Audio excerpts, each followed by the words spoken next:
Good afternoon, everyone. Good to see you today. We in for a treat. Thank you for coming out on such a warm day. Because you know what? It's never too hot to learn something. That's what we look forward to. We have programmers and presenters like these. We always learn something. Can you can't hear? Oh, okay. I'm sorry. I'm competing against the fans and the air conditioning. So we always learn something. Thank you again for coming out. I appreciate it. This was originally a program that was instituted through our team director, but she went on to another position. And so we still are having the program today. So I'm glad we did. And we thought one time about not having it, but we was like, oh, we're going to see if we can make this happen. So we're glad we did. So this is the Virginia Cooperative Extension Master Gardeners. Yes, so we're so glad. So the thing we want to do is we want to make sure that we are respectful in our action and our conduct today, okay? So if we tap you on the shoulder and have you come stand in the back for a few minutes to get your wiggles out or your talk out, and then you can come back and join, don't get upset, because we want to make sure that we are very respectful to our presenters, okay? I'd like to introduce, I forgot your name. Bethany. Bethany Bossel, right? Thank you. Well, thank you. Hi, everybody. We're excited that you're here. This is such a nice crowd. We have a fun presentation together for you today. My name is Stephanie, and we're Extension Master Gardeners. Have you ever heard of Extension Master Gardeners? You know what that is? Not really. Yeah, well, we got a lot. There are a number of us, and we're volunteers. That means we don't get paid for our work, but we work in the community, and we have a lot of training in gardening. So we learn all about flowers and vegetables from Virginia Tech and Virginia State University, where they do a lot of research and they learn lots of practices about growing crops, growing flowers, growing gardens, that kind of thing. And then our job is to take it out to people like you in the community and share some of the best practices from the colleges and universities. So today, we have a fun presentation for you about flowers. If you see, if you look up at the top, the theme for this summer program here at the library is Journey, and we're going to take a journey into the secret language of flowers. And to help you on that journey, I want to first introduce the Master Gardeners that are here, and then turn it over to Jane, who's going to be our presenter. But here to help with Jane and me are in the back. Maybe you can just look back and you can wave. That's Becky waving with the blue shirt, and Ginny has the white shirt. And then over by the door there is Marge, and she's got a white shirt. So after we finish the presentation, the way this is going to work is you're going to learn a little bit about the secret language of flowers, and then you're going to get a chance to work with the flowers that we brought here today and make a little bouquet to take home. So that's what we're going to do, okay? Everybody good? All right. Well, I'm not going to go on too much longer. I just want you to meet my friend Jane. Jane used to live in Georgia. She's new to the Northern Neck now. Hey, y'all. Now she's from Georgia. There's her accent. So she did a presentation for some folks in Georgia about this topic, and she knows a lot about it, so she's going to take the presentation over now. Thank you, Jane. Thank you, Bethany, for that nice introduction. And I'm so excited to see all of y'all here today. I had no idea there would be this many smiling faces. And I hope that y'all are going to learn something fun and take away, and maybe you will all grow up to be master gardeners like all of us. But really, that's just a real fancy name for folks that like to dig into dirt and have fun and sweat and water and fertilize and do all of that stuff. So we're really glad you're here today, and I'm going to take you into the secret language of flowers. Did you know that flowers can talk? Anybody know flowers talk? Yes. All right. Good. Good. All right. We'll get started. Whoops. All right. The language of flowers is called floriography. Can y'all say that? Wow. Floriography. grape. And that means it's the type of flower, the color, or both.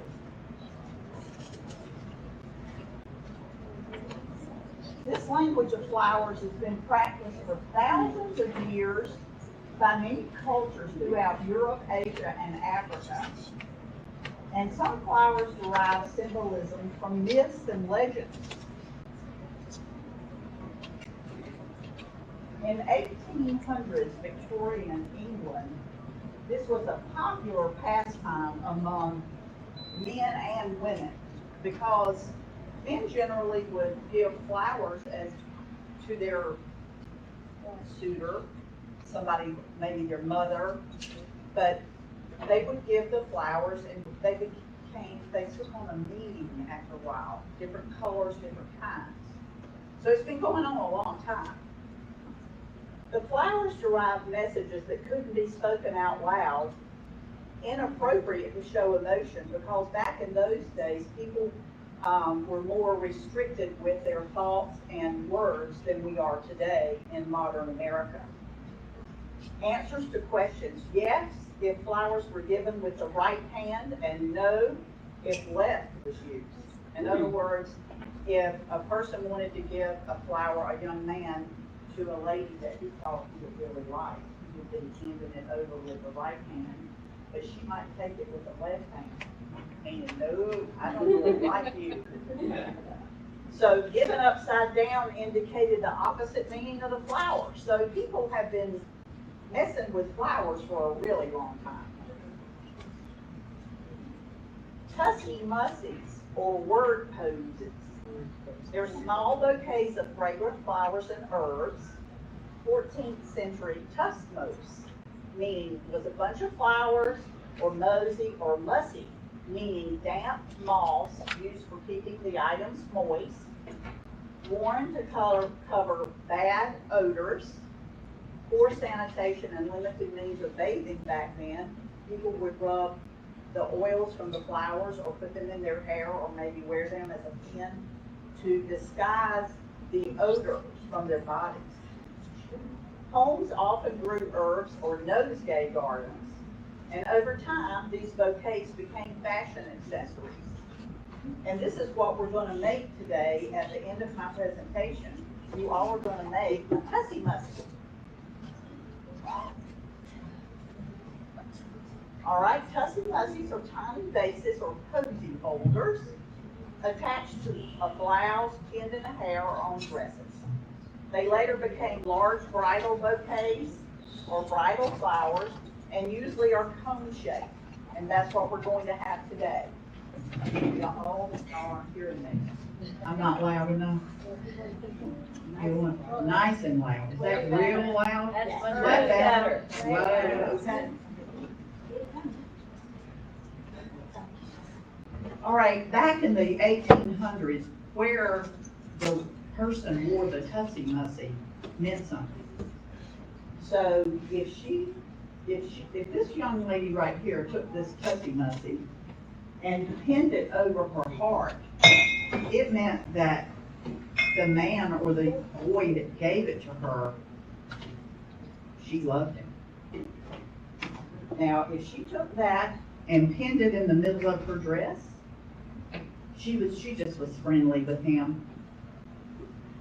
And if she pinned it up here in her hair, now that meant you better back off. That's caution. I don't really want anything to do with you. So how about that? So floral dictionaries. Almost all homes had floral dictionaries or guidebooks. They had them in their libraries and they referenced them often.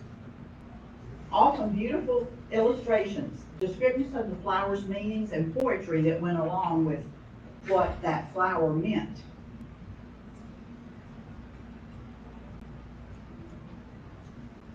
How many people love flowers in here? All right. Kind of. You might love them when we're done today. All right. What is your favorite flower? Roses. Roses. Buttercups. Tulips. Sunflowers. We have over here. Sunflowers, okay, well, two sunflowers. See, you like to eat sunflower seeds. Daisies, yes.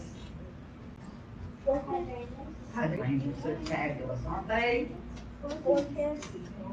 Say again? Orchids. Orchids. Whoa, and they're hard to grow. Lilies. And don't they smell fabulous? All right, so we do have a lot of folks in here that like flowers. All right. All right, roses are the most popular flower in the world and have been called the queen of the garden. And 85% of Americans love roses.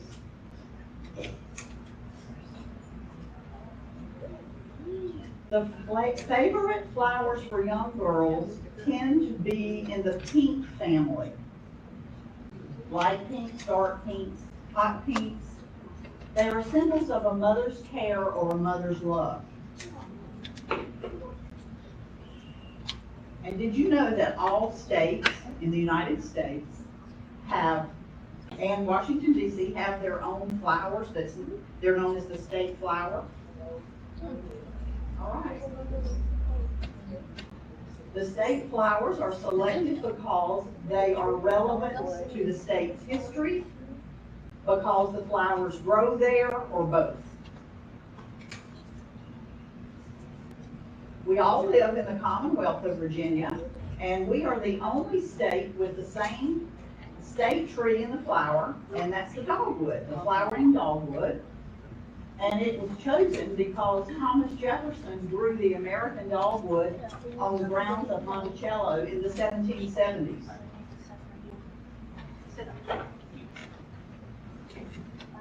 Georgia, where I'm from, the state flower is the Cherokee rose.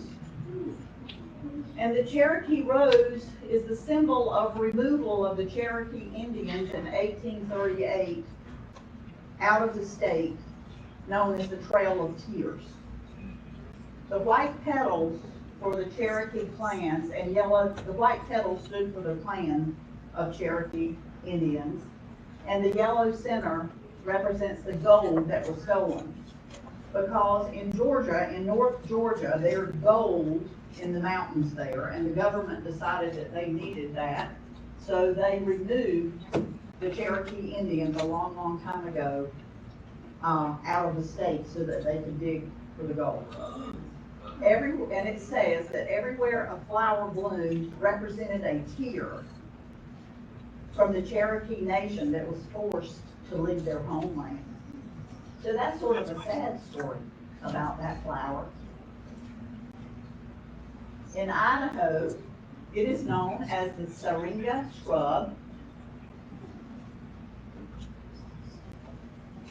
Massachusetts, the Mayflower, a flower called the Mayflower, and the boat called the Mayflower. So you see the relevance that, yeah.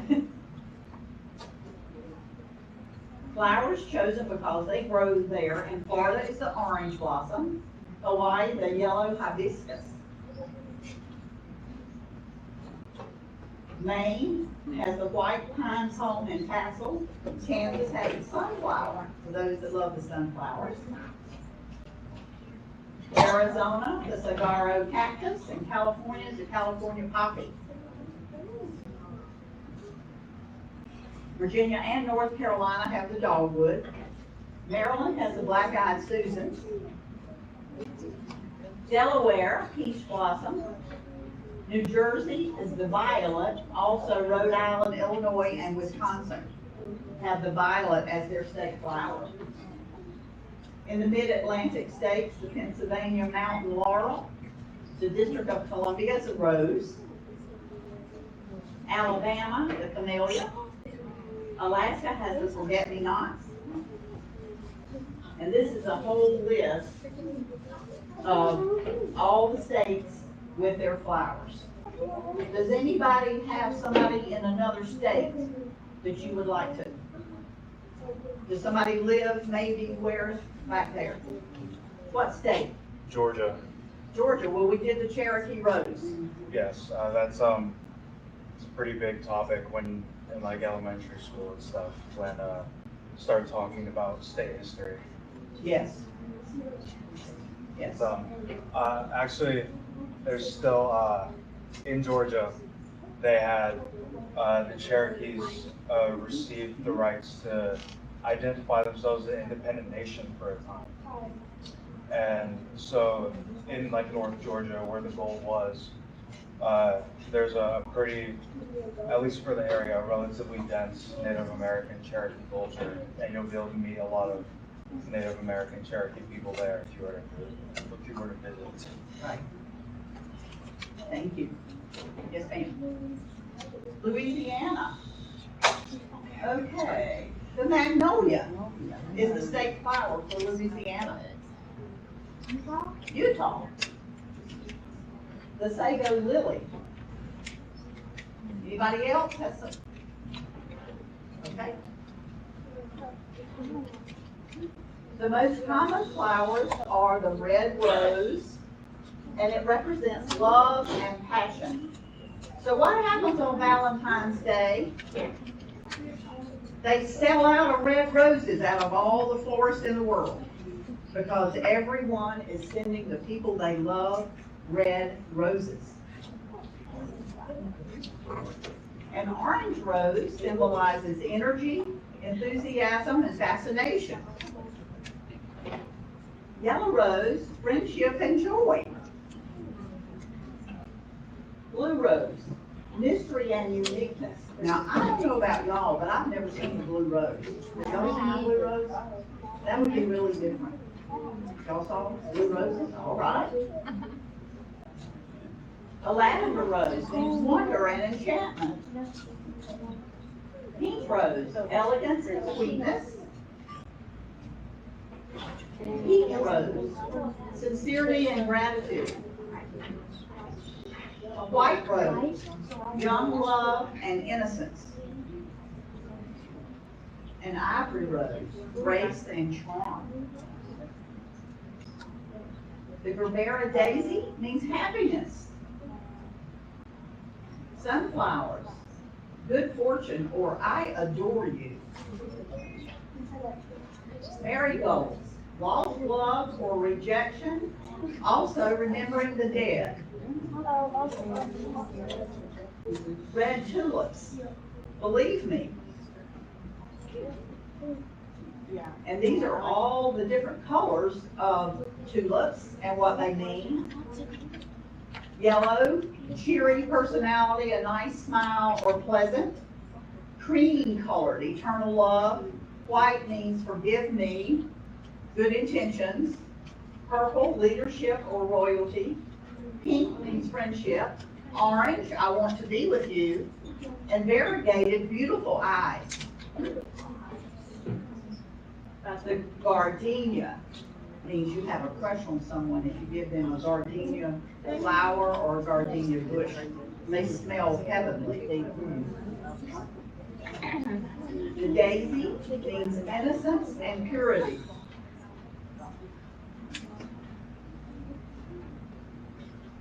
Did y'all learn anything today?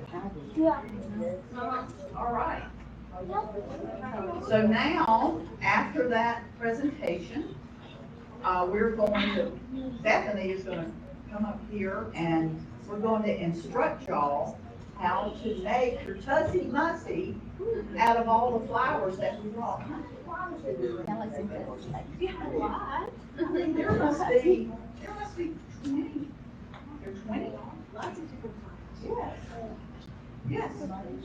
So, very good.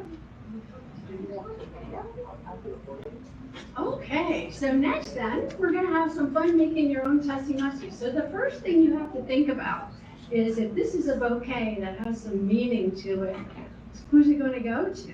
Because whoever it goes to makes a difference which flowers you're gonna make to go into it, doesn't it? So maybe you'll make it for yourself, or your family, or a friend, or a grandma, or a relative.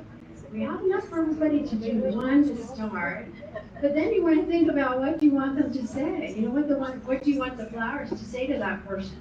So we have as a starter flower, we have carnations. Everybody ready to hear how we're going to do this? Carnations come in a lot of different colors. And if you look back at Miss March just dropped her carnation. But March is showing you a little bunch of carnations. That's going to be our first flower. And we're going to start with it, and you're going to put it in your hand that's not the main hand that you write with, okay? Because that's going to be the hand that you go around and you collect some different flowers that mean different things that are important to whoever's getting the bouquet.